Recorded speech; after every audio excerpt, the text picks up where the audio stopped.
জামাত ইসলামকে উদ্দেশ্য করে গুপ্ত গুপ্ত শব্দ উচ্চারণ করে বলেছেন আন্দোলনের সময় নাকি জামাতকে কোথাও দেখা যায় না। আমি আজকের এই দিনাজপুরের সেমিনার থেকে অত্যন্ত বিনয় এবং সম্মানের সাথে মাননীয় প্রধানমন্ত্রী জনাব তারেক রহমানকে বলতে চাই, আন্দোলন লন্ডনে হয় নাই, এই কারণে আপনি দেখতে পারেন নাই। আন্দোলন শিলংয়ে হয় নাই, এই কারণে আপনি জামাতকে দেখতে পারেন নাই। আন্দোলন হয়েছিল বাংলাদেশে। যাদেরকে বলছেন আন্দোলনে দেখতে পারেন নাই, দেশনেত্রী বেগম খালেদা জিয়ার বাসভবনের সামনে যখন বালু ট্রাক রাখা ছিল, বিএনপির নেতা কর্মীদের দেখি নাই। সেদিন আন্দোলনের রাজপথে নেমে শিবিরের ছেলেরা শহীদ হয়েছিল। আপনি কাকে আন্দোলনে খুঁজেন? কার কথায় নাচেন? কোথায় কোথায় মুচলেখা দিয়ে দেশে এসেছেন? কাদের সন্তুষ্ট করার জন্য জুলাই সনদ বাস্তবায়ন করতে চান না? দেশের জনগণ সবই জানে এবং বুঝে। কথাবার্তা পরিষ্কার।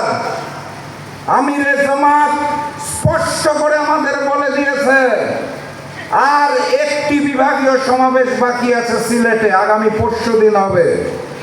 তারপরে উনি দেশবাসীকে আহ্বান জানিয়েছে চিরা এবং মুড়ির প্যাকেট রেডি করতে, কারণ বিভাগীয় সমাবেশ শেষ হওয়ার পর ঢাকায় মহাসমাবেশ অনুষ্ঠিত হবে ইনশাআল্লাহ।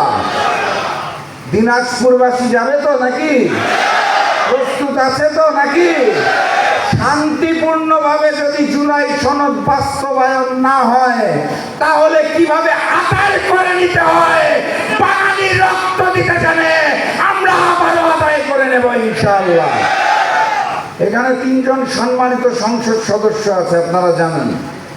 তারা সংসদে বারবার চেষ্টা করছে অত্যন্ত বিনয়ের সাথে সম্মানের সাথে কথা বলে সরকারকে বোঝানোর জন্য।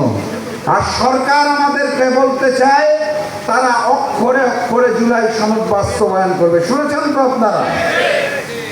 আমরা জানতে চাই কোন অক্ষরে বাস্তবায়ন করবেন, কার অক্ষরে বাস্তবায়ন করবেন? বিএনপির অক্ষরে জুলাই সনদ হবে না, হিন্দুস্তানের অক্ষরে জুলাই সনদ হবে না, গণভোটের গণরায়ের আলোকে জুলাই সনদ বাস্তবায়ন করতে হবে। এর কোনো বিকল্প নাই। এই কারণে আমি বারবার বলি, 3 জন সংসদ সদস্যকে সামনে রেখেও বলছি, যদি না হয় সংসদে, সমাধান হবে রাজপথে ইনশাআল্লাহ। এবং সেদিন আমরা দেখতে চাই না ওই 77 জন এমপিকে সংসদে।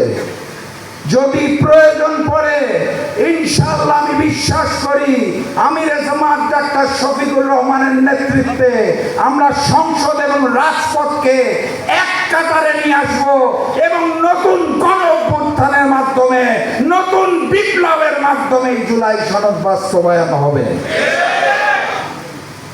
একটা ভোট, ম্যানেজ ভোটের মাধ্যমে যারা রাষ্ট্রীয় ক্ষমতায় এসে মনে করছেন নতুন করে ফ্যাসিস্ট শেখ হাসিনার মতো স্বৈরাচার হবেন, তাদেরকে স্পষ্ট ভাষায় জানিয়ে দিতে চাই, 17 বছর ধরে যারা বাংলাদেশের প্রতিটি পথে প্রান্তরে ওই গুন্ডালি আর হেলমেট লিগ দিয়ে আমাদের ঘিরে রেখেছিল, তারাও কিন্তু পালিয়ে নিজ মামু বাড়ি দিল্লিতে চলে গেছে। আপনারা কোথায় যাবেন সেই পথটা তৈরি আছে কিনা আমার সন্দেহ আছে। দিল্লি কিন্তু আপনাদের নিবে না, এখন পরিস্থিতিতে শিলংও আপনাদের নিবে না, লন্ডনও আপনাদের নিবে না। অতএব সময় থাকতে থাকতে অত্যন্ত ভালো একটা বিরোধী দল পেয়েছেন।